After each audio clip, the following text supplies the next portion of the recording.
Karachi Indus town में 4 ॾींहनि खां बिजली गायब, रहवासी सरापा एहतजाज। तफ़सील मूजिब कराची इंडस टाउन में 4 ॾींहनि खां बिजली न हुजण ऐं ट्रांसफार्मर बहाल न थियण ख़िलाफ़ समें रहवासियुनि अब्दुल कादिर डेपर, साजिद अली राजपर ऐं पंहिंजी अॻुवाणी में के इलेक्ट्रिक गडाब जी ऑफिस अॻियां धरणो हणी वेही रहिया।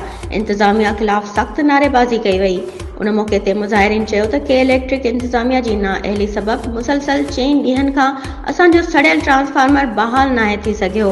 असांजा बिल बि क्लियर थियल आहिनि। 80 खां वधीक ॻोठाणनि कंप्लेन बि कई आहे, उन बावजूद असांजी दांह को ॿुधण लाइ तयार नाहे।